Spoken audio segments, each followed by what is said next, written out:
today I'm going to be taking you through my scoliosis morning routine. I have right thoracic, left lumbar. I try and do something for my scoliosis every morning, and the routine I'm going to take you through now is my kind of simple go-to, although I will have you know that it does change, it does vary. Sometimes I work harder, sometimes I work less, sometimes I don't do anything at all. But we are only human, okay? And we just got to do the best that we can for our scoliosis, and I hope that this video can motivate you and inspire you to do something good for your scoliosis. I also want to point out, please don't just copy me. What I'm doing is very specific for my calves. I just want to let you know there are things that you can do for your scoliosis, and I recommend working with a scoliosis specialist to understand your curve type and the exercises that are best to suit you. I also recommend finding a time of the day that works for you. For me, I'm a morning girly. I like to get up early, make my coffee, get changed, and go straight into my scoliosis corrective exercises. Otherwise, I'm just not gonna do it. I'm not an evening person. Maybe you're an evening person. You've got to find a time that works for you. I will do my scoliosis corrective exercises separately from my general activity of working out throughout the day. So I'll go to the gym, or I'll do some yoga, or I'll go for a walk, or something to try and stay active as well on top of doing my scoliosis correctives. And I know that seems like a lot, and it is a lot, but this is what you have to do to look after your scoliosis, to live pain-free and to slow the progression of your curves. I have severe scoliosis, right thoracic, left lumbar, over 50 degrees in the top and around 45 degrees at the bottom, but I live mostly pain-free. I don't have any fusion, I'm very mobile, I'm very active. I eat a healthy diet, I journal, I meditate, I take care of my mental health as well, because Jesus Christ, having scoliosis, like, oof, that does play on the brain a lot. So I do also understand that, and that's why I want to help motivate and inspire you to look after your scoliosis, but also your mental health. And I really feel like once you actually start implementing a routine into your morning, it's going to help so much up here as well as back here. So let's get into it. I always start my scoliosis morning routine with some myofascial release, which is what I'm doing now. Basically, I've got a firm ball, kind of like a cricket ball or a softball. Here I'm rolling my glute medius, so that's the kind of meaty bit around the side of your hip. I'm going to switch sides in a second, making sure obviously I get both sides. I'm applying gentle pressure, and this is basically releasing the fascia, releasing the muscles around this lower hip area, as well as getting some blood to those muscles. Once I've finished rolling my hips, I come to the concave areas of my spine. I have 3 concave areas, so I start at the top by my neck and then come down to my main thoracic concave area. I spend a little bit more time here, really getting into the ribs, trying to open and expand those little intercostal muscles that connect our ribs together. This is really important and will allow me to get more space in there when I'm doing my corrective breathing exercises. Then I take the ball down to my lumbar concave side. This is always a little bit spicy. I roll across the top of my hip and try and loosen up the tissues and the fascia along this part of my spine. Then I'm rolling my feet. Don't neglect your feet. Your whole body is connected. The tissues in your feet connect all the way up through the body, up to the crown of your head, in our spiral lines, in our fascia lines. So this is really important. How you look after your feet is going to affect your spine, so give it a go. After I've rolled out all of my yummy areas, I come onto my traction. Here I'm using a yoga strap against a door handle, which I'll show you a little bit more about in a minute. I'm doing a downward facing dog, pushing the ground away through my hands. So I'm keeping really active here, but this is basically lengthening my spine, decompressing the curve, decompressing the vertebrae, allowing me to open up into my concave sides. And I'm being very conscious about my convex sides here, trying to actually squeeze and contract the muscles here. So I don't want to open too much into that side, but I'm trying to focus my breath into the concave areas whilst lengthening and decompressing my spine. It feels super, super yummy. This might not be for everyone. I am a yogi, so this feels good for me and it doesn't feel bad on my hamstrings or anything. So you got to find what works for you.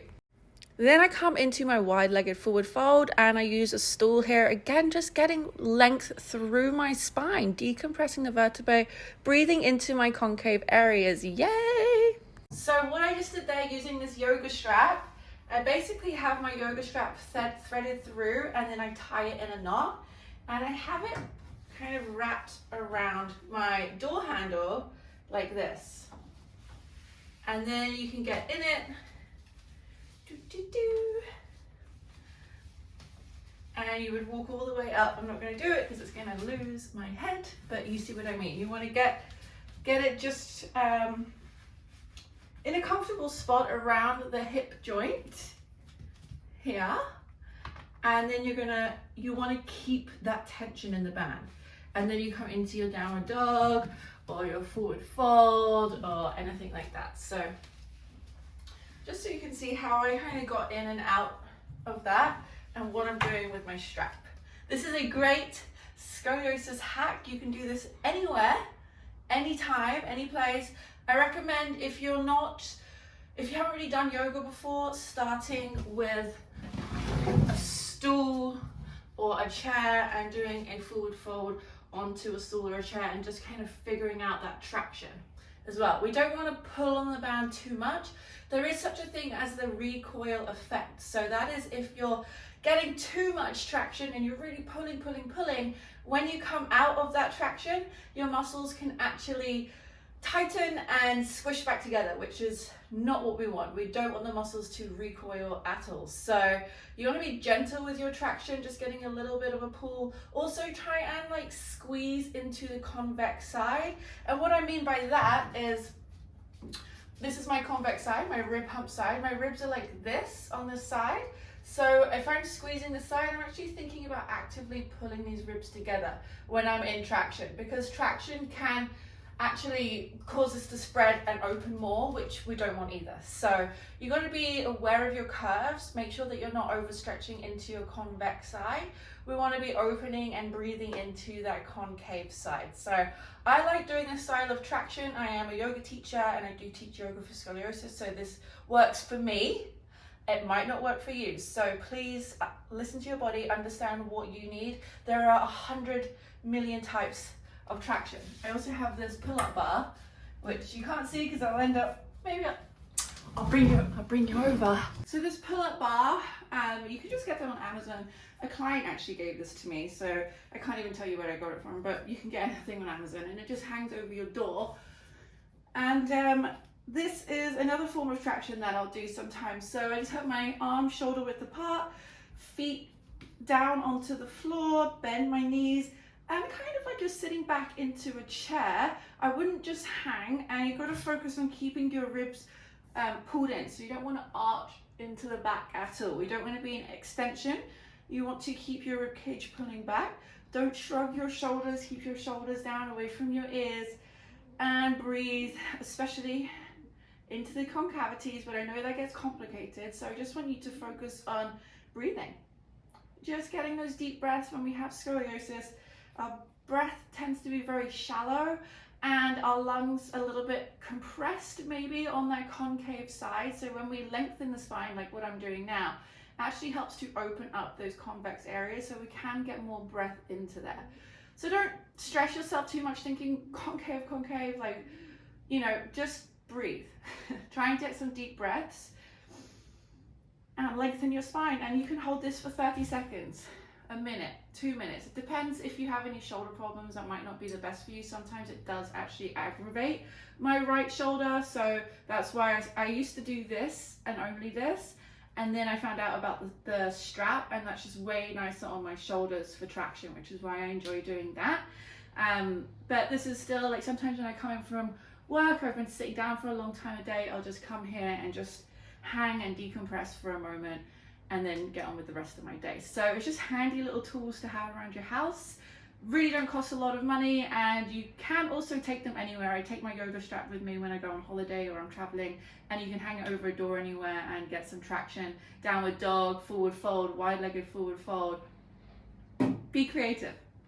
So once I've done my traction and my myofascial release, I come down onto my mat and I do some concavity breathing. What is concavity breathing?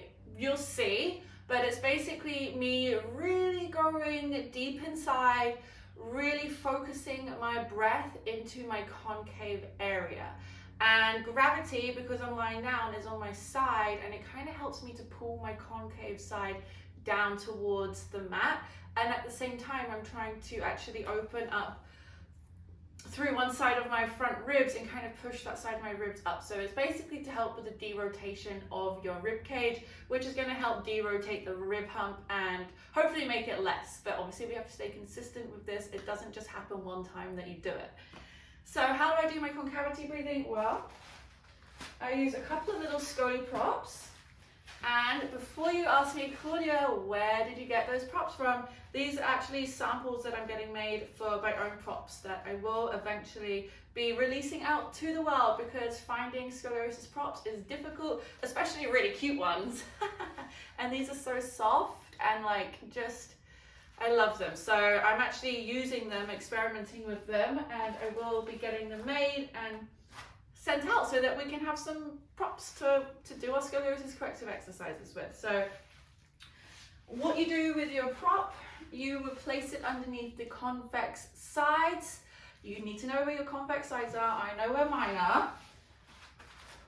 So I'm going to place this underneath the major part of my rotation on that rib hump side, and this is basically just going to help with the derotation of my spine. I'm going to have my feet on my floor. Sometimes I can place a prop under here, but I just prefer not to. I want to just get my hips equal without the use of props. So that one's placed underneath the bit that has the most rotation. And now I'm going to go into my zone, and I'm going to breathe, and I'm going to focus on pushing this side of my rib cage down, just using my breath, not using my muscles. So I also like to have my hands here so I can feel my belly, I can feel the ribs, I can feel the movement. I love to go into a meditative state when I'm doing this. So just blocking everything out in the universe, focusing on my scoliosis, focusing on my curves, and really picturing where I'm sending my breath and what I'm trying to do. The visualization of trying to derotate your spine helps so much. So that is a Schroth style of breathing. It's basically like you're trying to blow up your concave sides like a balloon. So you'll inhale into that concave side, you'll release but not all the way, and then you inhale again, just like you're blowing up a balloon. And eventually you start to feel that concave side come down towards the mat, open up a little bit. So once I've done my concavity breathing, I've gone inside, I've checked in with how my body's feeling today. I love doing that. I find for me that it really, really works, and it's so simple. And then I'm going to come into my side lying work. Okay, my side lying Schroth again exercise that I kind of mixed with a little bit of mobility, a little bit of Pilates. This is where all of my beanbags are going to come in handy.